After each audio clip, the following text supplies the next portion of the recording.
আসসালামু আলাইকুম ওরহমতুল্লাহ। প্রিয় দর্শক, আপনাদের সবাইকে সাদর আমন্ত্রণ জানাচ্ছি। আজ আমরা এমন এক ঈমান জাগানিয়া ঘটনার সাক্ষী হব যা আমাদের অন্তরকে প্রশান্ত করবে এবং মহান রবের প্রতি তাওয়াক্কুল বা ভরসাকে আরও সুদৃঢ় করবে। এই কাহিনী এক অতি সাধারণ বান্দার, যার জীবনের প্রতিটি পদক্ষেপে মিশেছিল বিসমিল্লাহের বরকত এবং আল্লাহর উপর অগাধ বিশ্বাস। চলুন অবগাহন করি সেই অভূতপূর্ব গল্পে। বহু বছর আগের কথা, এক প্রাচীন ও সমৃদ্ধ জনপদে বসবাস করতেন রহিম নামের এক অত্যন্ত দরিদ্র কাঠুরে। জীর্ণ কুটিরে স্ত্রী আমিনা এবং একমাত্র সন্তানকে নিয়েছিল তার ছোট সংসার। রহিমের জীবনযাত্রা ছিল কঠোর জীবনযুদ্ধে ভরপুর। প্রতিদিন ভোরবেলা যখন চারদিক নিস্তব্ধ থাকে, পাখিরাও নীড় ছেড়ে বেরোয় না, তখন তার দিন শুরু হতো। তার একমাত্র সম্বল ছিল একটি পুরনো ভোঁতা কুঠার। সেটি কাঁধে ফেলেই সে মাইলের পর মাইল হেঁটে গহীন অরণ্যে পাড়ি জমাত। দিনভর হাড় ভাঙা খাটুনির পর শুকনো কাঠ জোগাড় করে সেগুলো আঁটি বেঁধে মাথায় নিয়ে শহরের বাজারে বিক্রি করত। তা থেকে যে সামান্য কয়েকটা পয়সা জুটত, তা দিয়ে সংসারের দুমুঠো চালডাল কেনাই ছিল বড় সংগ্রাম। কিন্তু এই চরম দারিদ্র্য রহিমের চেহারায় কখনো হতাশার কালো মেঘ জমতে দেয়নি। তার অন্তর জুড়ে ছিল মহান রবের প্রতি অসীম কৃতজ্ঞতা। সে মনে প্রাণে বিশ্বাস করত, দুনিয়ার এই কষ্ট নিছকই সাময়িক। আল্লাহ তার প্রিয় বান্দাদের এভাবেই পরীক্ষা করেন। রহিমের সবচেয়ে বড় গুণটি ছিল যে কোনো কাজের শুরুতে অত্যন্ত ভক্তিভরে বিসমিল্লাহির রহমানির রহিম পাঠ করা। ঘর থেকে বেরোনোর মুহূর্তে জঙ্গলে পা রাখার সময়, এমনকি কুঠার দিয়ে গাছের গুঁড়িতে প্রথম কোপ বসানোর আগেও তার মুখে উচ্চারিত হতো পরম করুণাময়ের পবিত্র নাম। এই একটি বাক্যই ছিল তার সকল ক্লান্তি ভোলার মহৌষধ। তার স্ত্রী আমিনা ছিলেন অত্যন্ত পতিব্রতা ও মমতাময়ী। তবে অভাবের তাড়নায় মাঝে মাঝে তারও ধৈর্যের বাঁধ ভেঙে যেত। কখনো কখনো চোখ মুছতে মুছতে স্বামীকে তিনি বলতেন, আমরা তো সবসময় আল্লাহর ইবাদত করি, তার নাম জপি, তারপরেও আমাদের এই অভাব কেন কাটে না? চারপাশের কত মানুষ যারা দিনের তোয়াক্কা করে না, তারা তো দিব্যে সুখে শান্তিতে দিন কাটাচ্ছে। তখন রহিম পরম মমতায় স্ত্রীর মাথায় হাত রেখে বলতো, মন খারাপ করো না আমিনা, আল্লাহ রব্বুল আলামিন আমাদের দেখছেন। তিনি তো কারো উপর তার সাধ্যের অতিরিক্ত বোঝা চাপান না। হয়তো তিনি আমাদের সবরের পরীক্ষা নিচ্ছেন। তুমি শুধু সেই মহান রিজিকদাতার উপর পূর্ণ তাওয়াক্কুল রাখো, যিনি অন্ধকারের পাথরে লুকিয়ে থাকা ক্ষুদ্র পোকাটাকেও রিজিক পৌঁছে দেন। দেখবে একদিন তিনি আমাদের জন্য এমন কোনো দরজা খুলে দেবেন যা আমরা স্বপ্নেও ভাবিনি। একদিন সকালের পরিস্থিতি ছিল আরও মর্মান্তিক। আগের রাত থেকেই ঘরে এক দানা খাবার অবশিষ্ট নেই। ক্ষুধার জ্বালায় তাদের ছোট্ট সন্তানটি মা মা করে ডুকরে কাঁদছে। আমিনার দু চোখ বেয়ে অঝরে পানি ঝরছে। এই হৃদয় বিদারক দৃশ্য দেখে রহিম কাঠুরের বুক ফেটে যাচ্ছিল। স্ত্রীকে সান্ত্বনা দেওয়ার মতো কোনো ভাষাই তার জানা ছিল না। শুধু দীর্ঘশ্বাস ফেলে সে বলল, আমি আমার দয়াময় রবের নাম নিয়েই বের হচ্ছি। তিনি সর্বশক্তিমান এবং রাজ্জাক। তিনি নিশ্চয়ই তার এই অসহায় বান্দাকে শূন্য হাতে ফেরাবেন না। এই বলে সে তার সেই পুরনো কুঠারটি কাঁধে তুলে নিল এবং ছলছল চোখে দৃঢ় ঈমানের সাথে বিসমিল্লাহ বলে এক অনিশ্চিত গন্তব্যের দিকে পা বাড়াল। প্রতিদিনের সেই চেনা পথ ধরেই রহিম জঙ্গলের দিকে হাঁটতে শুরু করল।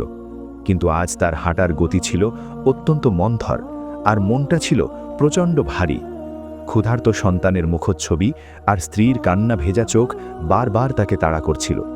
তার মনে হচ্ছিল আজ যে কোনো উপায়ে তাকে সাধারণ দিনের চেয়ে একটু বেশি কাঠ সংগ্রহ করতে হবে, যাতে অন্তত আগামী 2-3 দিনের খাবার নিশ্চয়তা হয়। এই ভাবনা থেকেই সে আজ এক নতুন সিদ্ধান্ত নিল।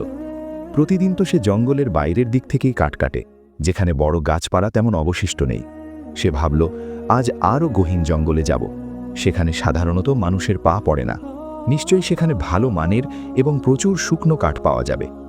এই দৃঢ় সংকল্প নিয়ে সে চেনা পথ ছেড়ে এক অচেনা ভয়ঙ্কর ঘন অরণ্যের দিকে অগ্রসর হল। সে যতই ভেতরের দিকে যাচ্ছিল, জঙ্গল ততই দুর্গম ও অন্ধকার হয়ে আসছিল। এক পর্যায়ে তার মনে অজানা ভয়ের এক শীতল শিহরণ বয়ে গেল। কিন্তু সাথে সাথেই সে মহান আল্লাহর নাম স্মরণ করে উচ্চারণ করল, বিসমিল্লাহ। এই মোবারক শব্দটির জাদুকরী প্রভাবে মুহূর্তেই তার মনের সব ভয় দূর হয়ে গেল এবং এক অদ্ভুত সাহসে বুক ভরে উঠল। দীর্ঘক্ষণ একটানা হাঁটার পর যখন রহিম প্রায় ক্লান্তিতে নুইয়ে পড়ার উপক্রম, হঠাৎ তার নজর কাড়ল এক বিশাল আকৃতির অতি প্রাচীন একটি গাছ। গাছটি এতটাই বিশাল যে এর ডালপালা চারপাশের বহু এলাকা জুড়ে বিস্তৃত। সবচেয়ে আশ্চর্যের বিষয় হল সেই সতেজ গাছটির ঠিক মাঝ বরাবর একটি বিশাল মোটা ডাল সম্পূর্ণ শুকিয়ে কাঠ হয়ে আছে, যা দূর থেকেই স্পষ্ট বোঝা যাচ্ছিল। রহিমের চোখ আনন্দে চিকচিক করে উঠল। সে মনে মনে আল্লাহর শুকরিয়া আদায় করে বলল, আলহামদুলিল্লাহ, হে আমার রব, আপনি সর্বোত্তম পরিকল্পনাকারী। সে কাঁধ থেকে কুঠার নামিয়ে গামছা দিয়ে কপালের ঘাম মুছল। তারপর নিজের পুরো শক্তি সঞ্চয় করে বিসমিল্লাহির রহমানির রাহিম বলে সেই শুকনো ডালটিতে সজোরে আঘাত হানল। কুঠারটি পুরনো হওয়ায় প্রথম কয়েক কোপে বিশেষ কিছুই হল না, কিন্তু রহিম দমার পাত্র নয়। ইমানি শক্তিতে বলিয়ান হয়ে সে ক্রমাগত আঘাত করতে লাগল। বেশ কয়েকবার শক্ত আঘাত করার পর হঠাৎ এক অবিশ্বাস্য কাণ্ড ঘটল। মরমর করে বিকট একটা শব্দ হলো বটে, কিন্তু ডালটির একাংশ ভেঙে মাটিতে না পড়ে বরং গাছের ভেতরে থাকা এক বিশাল কোটরের মধ্যে ঢুকে গেল। আর সেই ভাঙা অংশ দিয়ে ঝর্ণার পানির মতো অবিরাম ধারায় কি যেন ঝরঝর করে নিচে পড়তে শুরু করল। প্রথমে রহিম ভাবল হয়তো গাছের ভেতরে জমে থাকা বৃষ্টির পানি বা কোনো পোকামাকড়ের বাসা ভেঙে পড়েছে, কিন্তু যখন জিনিসগুলো মাটিতে আছড়ে পড়ে সূর্যের আলোতে ঝিকমিক করে উঠল, তখন তার যেন শ্বাস বন্ধ হওয়ার উপক্রম। এগুলো কোনো পানি বা পোকা নয়, এগুলো নিখাদ চকচকে স্বর্ণমুদ্রা। শত শত হাজার হাজার স্বর্ণমুদ্রা গাছের সেই গোপন কোটর থেকে বেরিয়ে এসে রহিমের পায়ের কাছে রীতিমতো একটি ছোটখাটো পাহাড় তৈরি করে ফেলল। রহিম বিস্ময়, অবিশ্বাস ও চরম উত্তেজনায় যেন পাথর হয়ে গেল। সে নিজের চোখ দুটিকে কিছুতেই বিশ্বাস করতে পারছিল না। এমনটা কিভাবে সম্ভব? একটি সাধারণ গাছের ভেতর থেকে এত স্বর্ণমুদ্রা! উত্তেজনার আতিশয্যে তার পুরো শরীর থরথর করে কাঁপতে লাগল। সে তড়িঘড়ি করে এদিক ওদিক তাকালো, কেউ তাকে দেখে ফেলল না তো? কিন্তু সেই গহীন জনমানবহীন অরণ্যে সে আর তার মহান রব ছাড়া দ্বিতীয় কোনো সত্তার অস্তিত্ব ছিল না।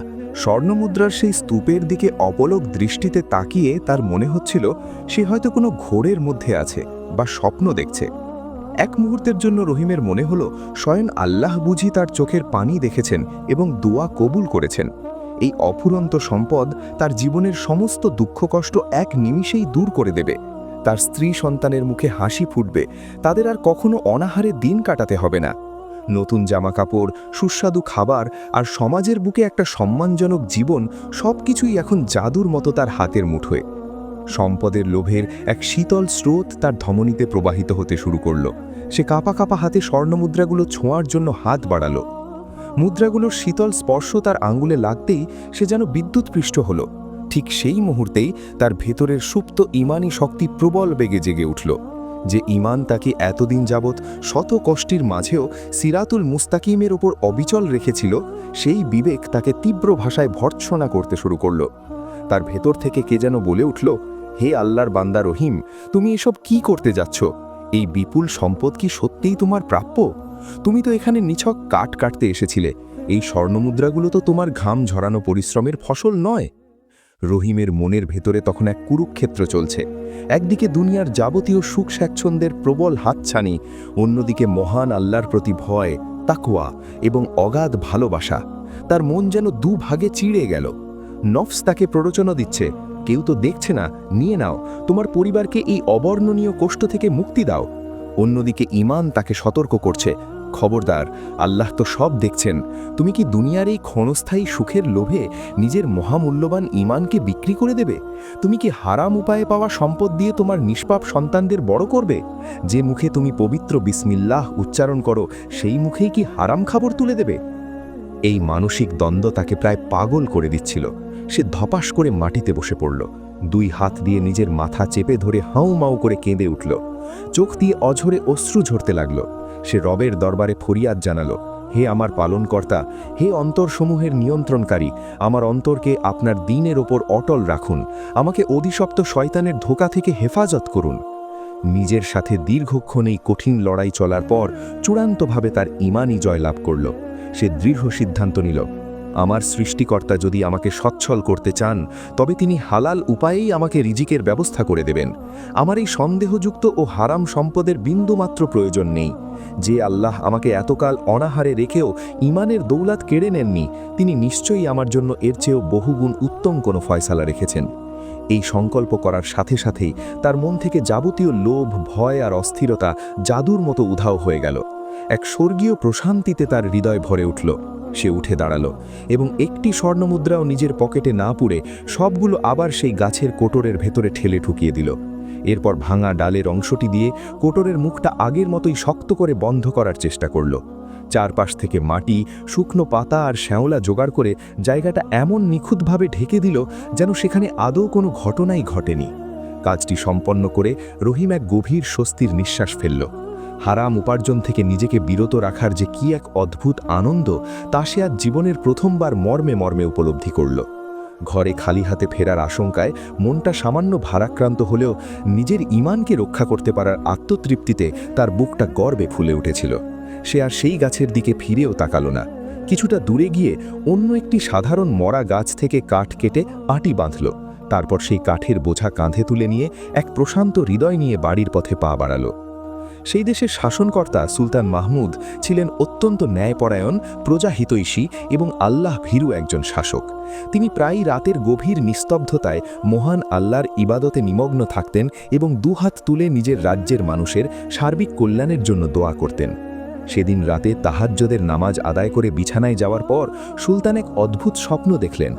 স্বপ্নে তিনি দেখলেন তার রাজ্যের বিশাল অরণ্যের গহীনে এক অতি প্রাচীন গাছের কোটরে বিপুল পরিমাণ স্বর্ণমুদ্রা লুকানো রয়েছে। তবে স্বপ্নের সবচেয়ে বিস্ময়কর দিকটি ছিল তিনি দেখলেন তার রাজ্যেরই এক হতদরিদ্র কাঠুরে সেই গুপ্তধনের সন্ধান পায়, কিন্তু চরম অভাব আর অনাহার সত্ত্বেও সে একটি মুদ্রাও স্পর্শ না করে কেবল আল্লাহর ভয়ে এবং তার ওপর ভরসা করে সেই বিশাল সম্পদ ফেলে রেখে চলে আসে। স্বপ্নটি এতটাই স্পষ্ট আর জীবন্ত ছিল যে ঘুম থেকে ধরফর করে জেগে ওঠার পরও এর প্রতিটি দৃশ্য সুলতানের চোখের সামনে ভাসছিল। এই অলৌকিক স্বপ্ন সুলতানকে গভীরভাবে চিন্তায় ফেলে দিল। তিনি বুঝতে পারলেন এটি নিছক কোনো সাধারণ স্বপ্ন নয়, বরং এর পেছনে মহান রব্বুল আলামিনের কোনো বিশেষ ইঙ্গিত লুকিয়ে রয়েছে। তার শাসনাধীন রাজ্যে এমন একজন আল্লাহ ভীরু এবং সৎ মানুষের বসবাস রয়েছে, এই কথা ভেবে তার মন আনন্দে আর গর্বে ভরে উঠল। তিনি সেই মুমিন বান্দাকে এক নজর দেখার জন্য এবং তার এই অসামান্য সততার উপযুক্ত পুরস্কার দেওয়ার জন্য ব্যাকুল হয়ে উঠলেন। পরদিন সকালে রাজদরবারের কার্যক্রম শুরু হতেই তিনি তার সবচেয়ে আস্থাভাজন ও প্রবীণ উজির মনসুরকে সম্পূর্ণ নির্জনে ডেকে পাঠালেন। তিনি উজির মনসুরকে তার দেখা স্বপ্নের শুরু থেকে শেষ পর্যন্ত সব খুলে বললেন এবং নির্দেশ দিলেন, আপনি এক্ষুনি একদল চৌকস ও বিশ্বস্ত সৈন্য নিয়ে জঙ্গলে রওনা হন। আমার স্বপ্নের বর্ণনা অনুযায়ী সেই নির্দিষ্ট গাছ ও স্বর্ণমুদ্রাগুলো খুঁজে বের করে রাজকোষাগারে জমা করুন। আর সবচেয়ে জরুরি কাজ হলো সেই সৎ কাঠুরেকে খুঁজে বের করে পূর্ণ সম্মানের সাথে আমার দরবারে হাজির করুন। আমি নিজ হাতে তাকে পুরস্কৃত করতে চাই। কিন্তু সুলতান ঘুণাক্ষরেও জানতেন না যে তার এই অতি বিশ্বস্ত উজিরের অন্তরে লোভ এবং চরম কপটতার বিষ বাসা বেঁধে রয়েছে। সুলতানের মুখে এত বিপুল স্বর্ণমুদ্রার কথা শুনে মনসুরের চোখ লোভে চকচক করে উঠল। সে মনে মনে এক ভয়ঙ্কর প্রতারণার চক কষল। সে ভাবল, এই অঢেল সম্পদ যদি আমি কোনোভাবে নিজের করে নিতে পারি তবে আমার 14 পুরুষ আরামে দিন কাটাতে পারবে।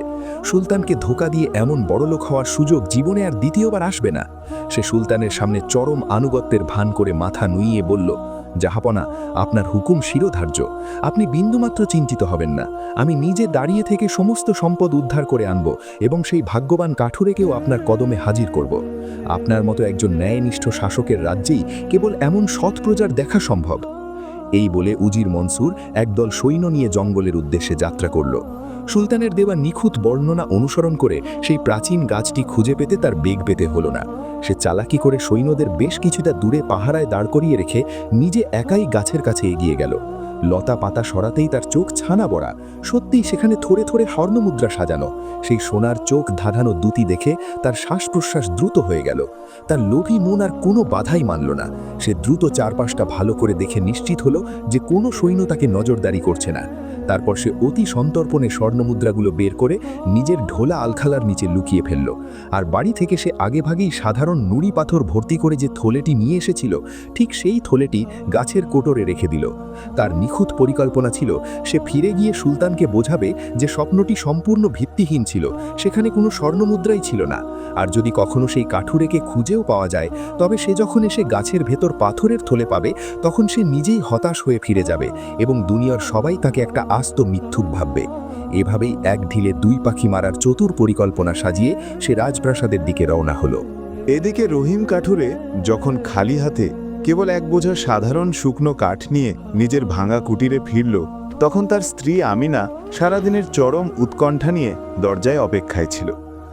স্বামীর কাঁধে সামান্য কাঠের বোঝা দেখে তার চেহারা আশঙ্কায় মলিন হয়ে গেল। সে দীর্ঘশ্বাস ফেলে ভাবল, আজও বুঝি কলিজার টুকরো সন্তানের মুখে একটু খাবার তুলে দেওয়া সম্ভব হবে না। রহিম ঘরে ঢুকে স্ত্রীর এই বিষণ্ণ চেহারা দেখে আর চুপ করে থাকতে পারল না।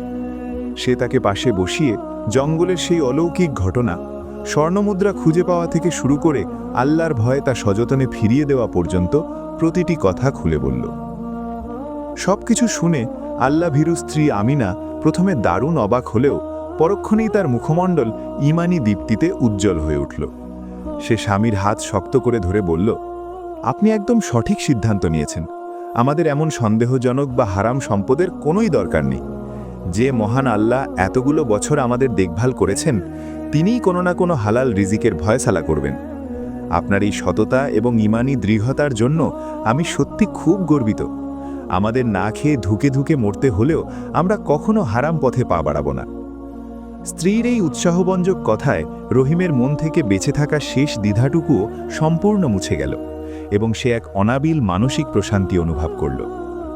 পরদিন সকালে আগের রাতের নিদারুণ অনাহার সত্ত্বেও রহিম মনে কোনো আক্ষেপ বা হতাশার লেশ মাত্র ছিল না। সে রোজগার মতোই আল্লাহর ওপর পূর্ণ তাওয়াক্কুল করে তার কুঠারটি কাঁধে তুলে নিল। ঘর থেকে বেরোনোর সময় সে স্ত্রীকে উদ্দেশ্য করে বলল, আজ আমি আবার সেই গাছের কাছেই যাব। স্বর্ণমুদ্রাগুলো তো আমি সরিয়েই রেখেছি, আজ শুধু সেই মরা শুকনো ডালটা কেটে নিয়ে আসব। ওটা অনেক বড়, তা দিয়ে আমাদের বেশ কয়েকদিনের জ্বালানির ব্যবস্থা হয়ে যাবে। এই বলে সে পরম ভক্তিভরে বিসমিল্লাহ পড়ে জঙ্গলের পথে হাঁটা ধরল। গহীন অরণ্যে সেই পরিচিত গাছটির কাছে পৌঁছে সে দেখল চারপাশটা গতকালের মতোই শান্ত। সে আল্লাহর নাম নিয়ে গাছের কোটরে হাত ঢুকিয়ে দিল। উদ্দেশ্য হলো যদি কিছু স্বর্ণমুদ্রা ছড়িয়ে ছিটিয়ে থাকে তবে সেগুলো সরিয়ে রেখে নির্বিঘ্নে কাট কাটা শুরু করা। কিন্তু কোটরে হাত দিতেই সে চমকে উঠল। মুদ্রাগুলো আগের মতো আর আলগা ছড়িয়ে নেই, বরং একটি বেশ ভারী থলের ভেতর সেগুলো কে বা কারা ভরে রেখেছে। সে সরল মনে ভাবল, হয়তো গতকাল তাড়াহুড়োর চোটে আমি ঠিকমতো খেয়াল করিনি, মুদ্রাগুলো আগে থেকেই এই থলেতে ছিল। সে আর বেশি কিছু না ভেবেই ভারী থলেটি কাঁধে তুলে নিল এবং আপন মনে বলল, এই হারাম সম্পদের বোঝা আমি আর বইতে পারবো না। একে অনেক দূরে কোথাও ফেলে দিয়ে আসব, যাতে আর কখনো নজরে না পড়ে। এই ভেবে সে থলেটি কাঁধেই রেখে দিল এবং অন্য একটি গাছ থেকে কাঠ কেটে বাড়ির দিকে পা বাড়াল। চরম পরিশ্রান্ত অবস্থায় বাড়ি ফিরে সে উঠানের এক কোনায় কাঠের বোঝাটি ধপাস করে নামিয়ে রাখল। তারপর কাঁধ থেকে সেই ভারী থলেটি নামিয়ে স্ত্রীকে ডেকে বলল, দেখো আমিনা, শয়তান আবারও আমাকে পরীক্ষায় ফেলেছিল। এই সেই স্বর্ণের থলে, চলো এটাকে এমন কোথাও ফেলে দিয়ে আসি যেন আর কখনো আমাদের চোখের সামনে না পড়ে। তার স্ত্রী আমিনা চরম কৌতূহলবশত থলের মুখটা সামান্য খুলল, কিন্তু ভেতরে উকি দিয়েই সে বিস্ময়ে একটা চিৎকার করে উঠল। রহিম ছুটে এসে দেখল থলেটিতে কোনো স্বর্ণ নেই, বরং সেটি চকচকে মসৃণ সব সাধারণ পাথরের নুড়িতে পরিপূর্ণ। স্ত্রীর চোখে মুখে রাজ্যের হতাশা নেমে এলো। সে কান্নাজড়িত কণ্ঠে আক্ষেপ করে বলল, এই সামান্য পাথরের জন্যই কি আপনি এত কষ্ট করে এত ভারী বোঝা বয়ে আনলেন? আমাদের ভাগ্যটাই হয়তো এই পাথরগুলোর মতো কঠিন। কিন্তু রহিম এই ঘটনায় বিন্দুমাত্র বিচলিত বা হতাশ হল না। উল্টো তার মুখে ফুটে উঠল এক নির্মল হাসির রেখা। সে আকাশপানে তাকিয়ে প্রশান্ত চিত্তে বলল, আলহামদুলিল্লাহ, নিশ্চয়ই আমার রব যা করেন আমাদের মঙ্গলের জন্যই করেন। তিনি হয়তো চাননি আমরা কোনোভাবেই হারাম স্বর্ণের সংস্পর্শে আসি, তাই তিনি তার কুদরতে সেগুলোকে পাথরে পরিণত করে দিয়েছেন। তাতে কি হয়েছে? এই পাথরগুলোও তো আমাদের কোনো না কোনো কাজে লাগবে। অন্তত আমাদের ঘরের ভাঙা চুলাটা তো এগুলো দিয়ে চমৎকার মেরামত করা যাবে। আল্লাহর প্রতিটি ফয়সালার প্রতি তার এই নিঃস্বার্থ সন্তুষ্টি ও শুকরিয়া দেখে স্ত্রী আমিনার মনও শান্ত হয়ে গেল। সে মনে মনে স্বীকার করল তার স্বামী সত্যি মহান আল্লাহর এক অতি প্রিয় বান্দা। ঠিক সেই মুহূর্তে যখন তারা ওই সাধারণ পাথরগুলো নিয়েই পরম সন্তুষ্ট ছিল, হঠাৎ তাদের জীর্ণ কুটিরের দরজায় একদল রাজকীয় সৈন্য এসে হাজির হল। সেনাপতি রহিমকে দেখে গম্ভীর স্বরে বললেন, আপনাকে মহামান্য সুলতান স্মরণ করেছেন, এক্ষুনি আমাদের সাথে রাজদরবারে চলুন। এই সম্পূর্ণ অপ্রত্যাশিত ডাকে রহিম ও তার স্ত্রী দুজনেই বেশ ঘাবড়ে গেল। তারা কিছুতেই মেলাতে পারছিল না যে তাদের মতো নগণ্য ও গরিব মানুষকে দেশের সুলতান কেন তলব করবেন। রহিম ভয়ে ভয়ে সৈন্যদের সাথে রাজপ্রাসাদের দিকে রওনা হলো, আর সারা রাস্তা তার হৃদয়ে কেবল আল্লাহর জিকিরে মশগুল ছিল। বুক দুরুদুরু অবস্থায় রহিম বিশাল রাজদরবারে প্রবেশ করল। এমন সুসজ্জিত জাঁকজমকপূর্ণ দরবার, চারপাশে উজির নাজির ও পারিষদবর্গের গম্ভীর উপস্থিতি দেখে তার মতো একজন ছাপোষা মানুষের গলা এমনিতেই শুকিয়ে গেল। তাকে সরাসরি সুলতান মাহমুদের সিংহাসনের সামনে হাজির করা হলো। ন্যায়পরায়ণ সুলতান অত্যন্ত স্নেহময় দৃষ্টিতে তার দিকে তাকিয়ে কোমল স্বরে জিজ্ঞেস করলেন, হে আল্লাহর নেক বান্দা, তুমি মোটেও ভয় পেও না। আমি শুধু তোমার কাছ থেকে কিছু সত্য ঘটনা জানতে চাই। তুমি কি সম্প্রতি জঙ্গলের গহীনে কোনো গাছের কোটরে লুকানো কোনো গুপ্তধনের সন্ধান পেয়েছিলে?